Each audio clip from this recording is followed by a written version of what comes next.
beautiful women and lovely men. I hope y'all are feeling good. I hope y'all are looking good. And I don't know, we are here living the dream, I guess. And I have to say that if you meet me like in person ever anywhere, I am not Sadiddy, I'm not bougie, I'm not the one to not acknowledge you just because I don't know you. Now if you come in correct, then maybe things will be handled a little bit differently. But if you come up to me like you got some sense, I will speak to you. I will have a conversation with you anywhere, as long as everything is cool.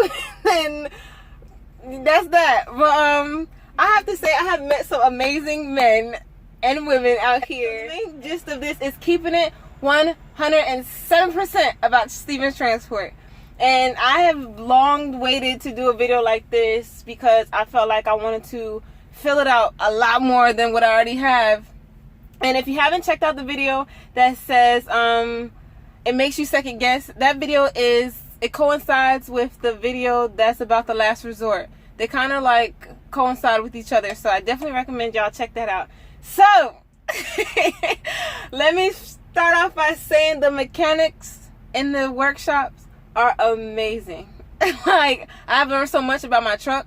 Some of the mechanics had literally taught, one of them did like some hands-on one-on-one type of things that I didn't know about the truck. I didn't know certain things were like this, and I'm fascinated by stuff like that. So oh, you guys, y'all want to check out something pretty cool? So this is the inside of the truck, and this is the bunk. And my Bosnian techie mechanic guy, he showed me how to change the filter. Hello, I didn't know how to do this. And so if I go outside, that's like the outside compartment, and if I go outside on this side, that's where my fluids are all stored. Pretty dope, huh? So he would tell me that to open this, just slide this out and then lift up the bump. And pretty much you unhook these, which I don't feel like really doing right now. But you would take these off, unhook these, and then open this up, and the filter, it's like a sliding down type of thing. And I don't know, that's it. But this is interesting because I didn't know this even existed.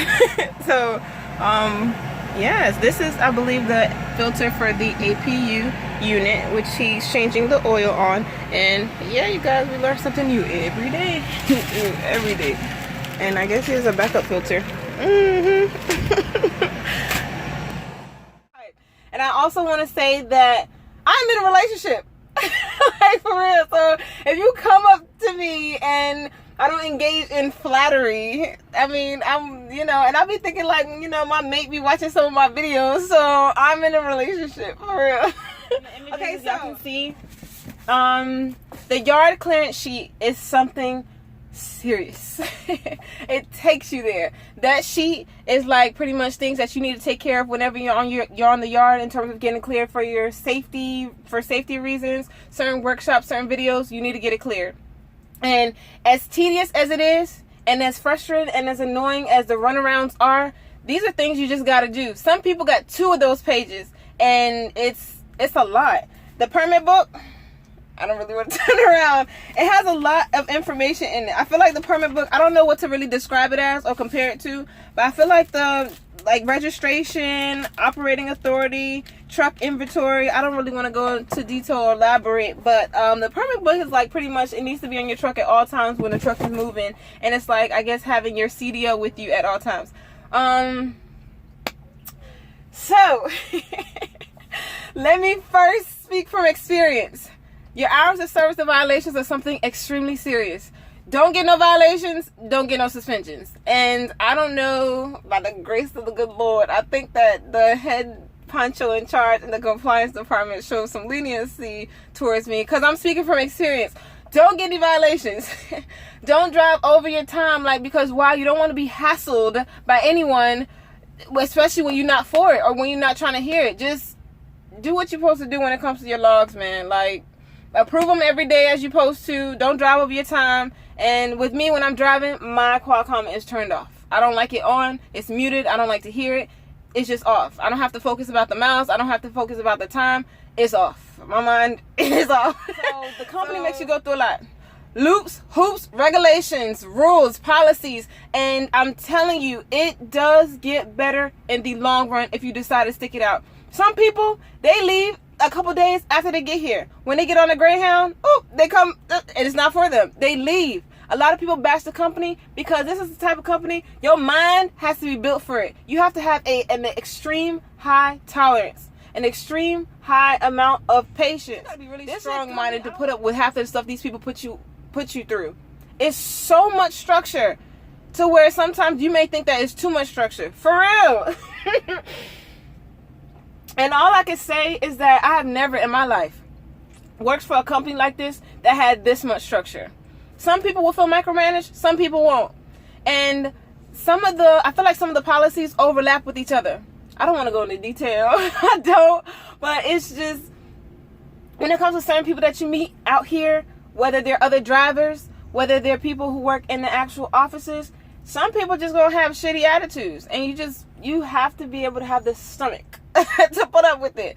107. Like, some people stick it out because they're gonna see that it's gonna work out in the long run. Some people find other opportunities, but yet them other opportunities be their worst opportunities. So it's all about what you make of it. This is the company, Stevens Transport is a company of what you make of it. They make you go through a lot. I shit you not. They make you go through so much to make you feel like you wasting your time, to make you feel like you can find another adventure, a better adventure somewhere else. But me, I decided to stick it out.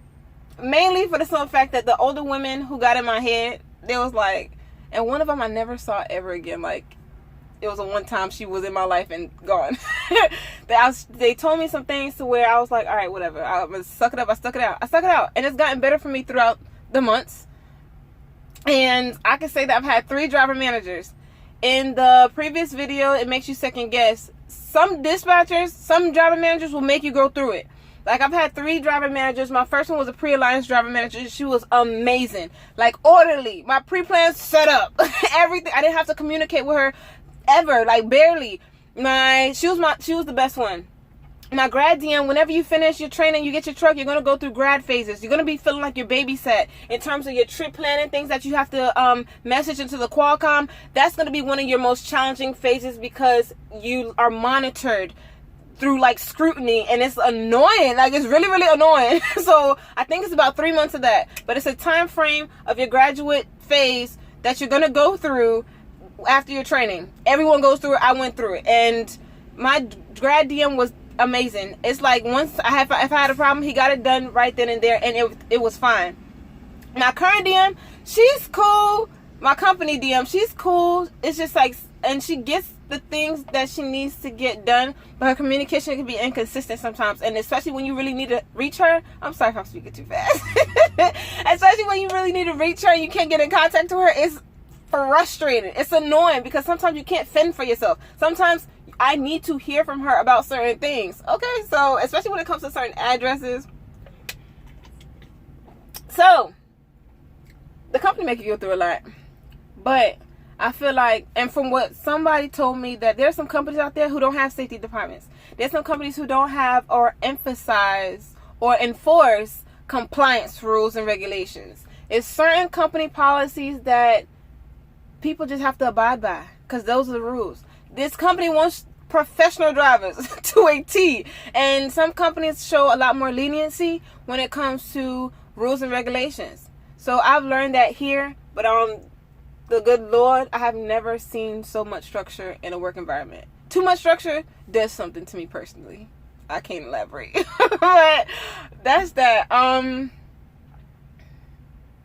I can say that if you get your truck, whenever you decide to get your truck, ask all the questions that you possibly need to ask when it comes to your truck. Get to know your truck. Your truck and you are like one. So get to know your truck and get like more affiliated with certain concepts about the truck, about the industry as a whole. But again, the company is a lot. But I feel like if you really do stick it out, and if you got the mindset for it, and if you can gut some of the things they put you through, eventually it does get better. But your mind, you just gotta yeah.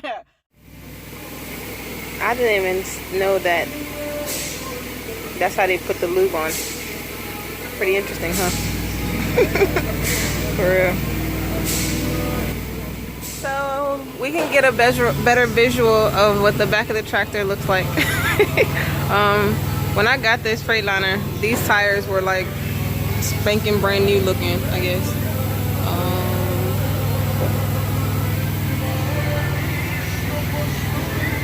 I don't know. I like this truck compared to the Kenworth I had. I like this truck. And one of the older gentlemen that I had first met when I came back, I ran to him. He said, "So how you liking that Freightliner?" I was like, "I love it. More than the Kenworth. Like, I like this truck." I told him legit. Now, there's certain compartments in the Kenworth that the Freightliner doesn't have, and I don't know. Like, I feel like you can store certain things in the Kenworth in the overhead compartments compared to the Freightliner, and yeah.